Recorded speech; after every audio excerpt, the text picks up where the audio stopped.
Salut les amis et bienvenue sur notre chaîne. Nous espérons que vous allez bien. Alors aujourd'hui, nous allons parler du visa chercheur d'emploi pour l'Allemagne. Quand on parle de visa chercheur d'emploi, c'est un visa qui vous est donné pour vous permettre d'aller dans un pays afin de rechercher d'emploi dans ce pays. Donc, vous n'êtes plus obligé de chercher d'emploi à distance. Donc, c'est de ce visa que nous allons parler dans cette vidéo. Mais avant de continuer, pour ceux qui nous découvrent, ici, nous parlons de l'immigration légale vers plusieurs pays et nous parlons aussi des études à l'étranger. Donc, si ce sont des sujets qui vous intéressent, n'hésitez pas à abonnez-vous puis activer la cloche de notification pour ne rien manquer.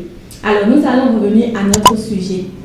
Récemment, il y a plusieurs pays qui ont opté pour le système de visa de recherche d'emploi. Donc, parmi ces pays, vous pouvez retrouver l'Allemagne, l'Autriche, Pays-Bas, Suède, et puis le Portugal. Donc, ce sont les pays qui ont opté pour ce système-là.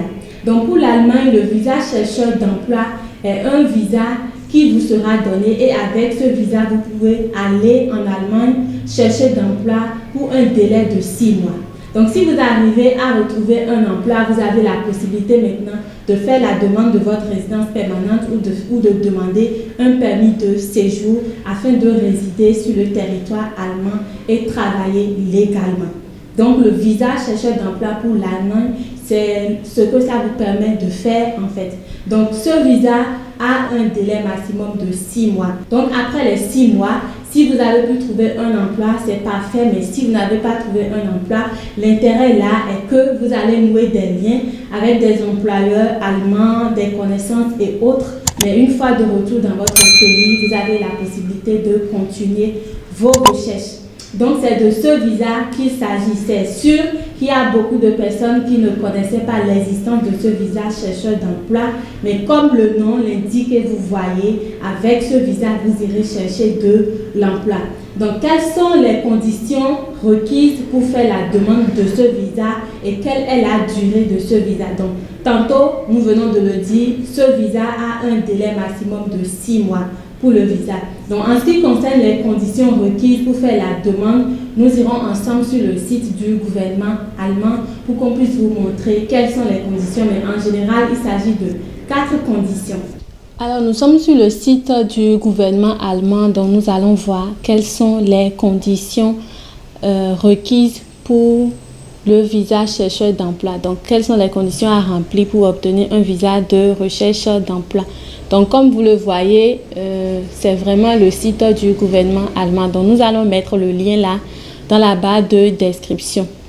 Donc, déjà ici, avec le visa pour recherche d'emploi, selon l'article, vous améliorez vos possibilités de nouer des contacts avec des employeurs allemands et de trouver en Allemagne un emploi correspondant à vos qualifications.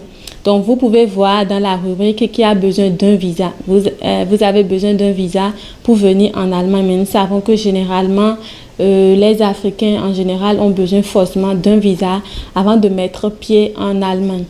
Alors, quelles sont les conditions à remplir pour obtenir un visa de recherche d'emploi? Dans la première condition, vous disposez d'une formation professionnelle ou universitaire. Donc, vous êtes une personne, vous avez fait une formation professionnelle ou universitaire.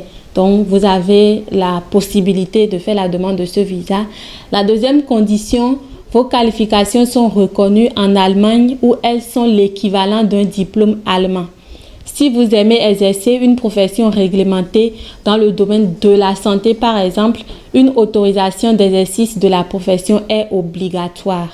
Pour connaître les procédures de reconnaissance, veuillez vous référer plutôt à la rubrique reconnaissance des qualifications professionnelles. Vous savez que dans tout pays, il y a des professions réglementées. Donc ici, si vous exercez une profession réglementée dans le domaine de la santé, par exemple, vous devez avoir une autorisation d'exercice de la profession.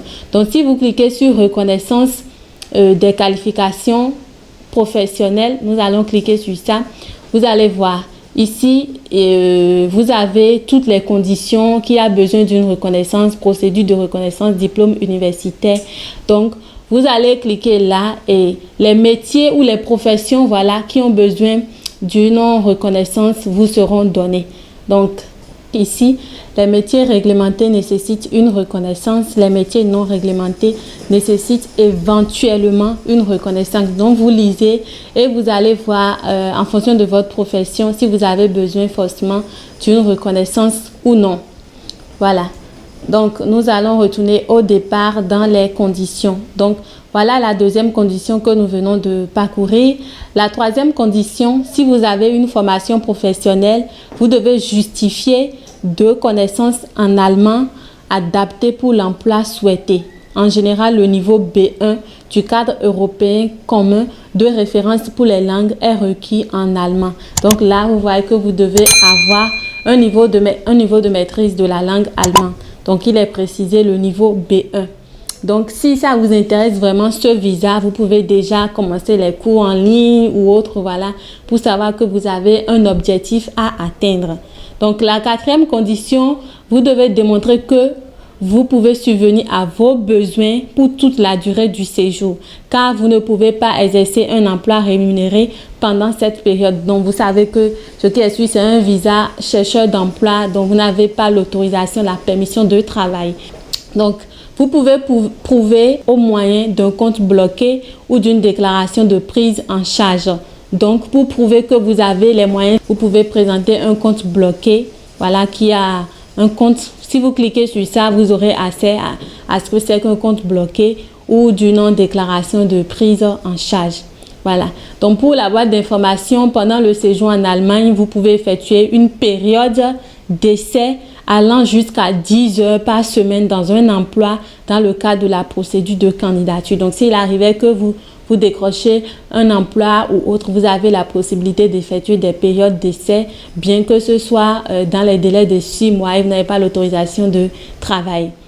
Alors, quelle perspective offre un visa de recherche d'emploi? Le visa ou le permis de séjour de recherche d'emploi peut être délivré pour 6 mois au maximum. Donc, vous voyez que c'est 6 mois au maximum. Et un permis de séjour de recherche d'emploi ne peut pas être prolongé. Voilà. Vous pouvez uniquement faire une nouvelle demande de visa si après expiration du permis de séjour, vous avez séjourné à l'étranger pour au moins aussi longtemps que la durée de la période de recherche d'emploi en Allemagne. Donc, nous avons expliqué tout ça dans la présentation. Donc, ici, on vous donne globalement les étapes, comment vous pouvez faire la demande du visa visiteur chercheur d'emploi. Donc, il suffit juste de télécharger. Si vous téléchargez là, quand vous cliquez dessus déjà, quand vous cliquez, ça vous fera le téléchargement directement. Donc, vous pouvez voir les étapes, les procédures, comment vous allez vous y prendre. Donc, vous voyez les conditions que nous venons de voir. Ce n'est rien d'extraordinaire, c'est très facile. Vous pouvez appliquer, mais nous vous demandons de prendre contact avec l'ambassade de votre pays au cas où il y aurait des documents à ajouter. C'est vrai que nous venons de voir en ligne les documents qui ont été cités, mais il se pourrait que l'ambassade demande d'ajouter tel ou tel document. Donc, c'est préférable que vous vous rapprochiez de l'ambassade de votre pays ou l'ambassade le plus proche de votre pays pour avoir des informations supplémentaires par rapport à ce visa. Donc voilà l'information que nous avons à partager avec vous dans cette vidéo. N'oubliez pas de la liker puis de la partager massivement pour faire bénéficier d'autres personnes. Et merci de nous avoir suivis et à la prochaine.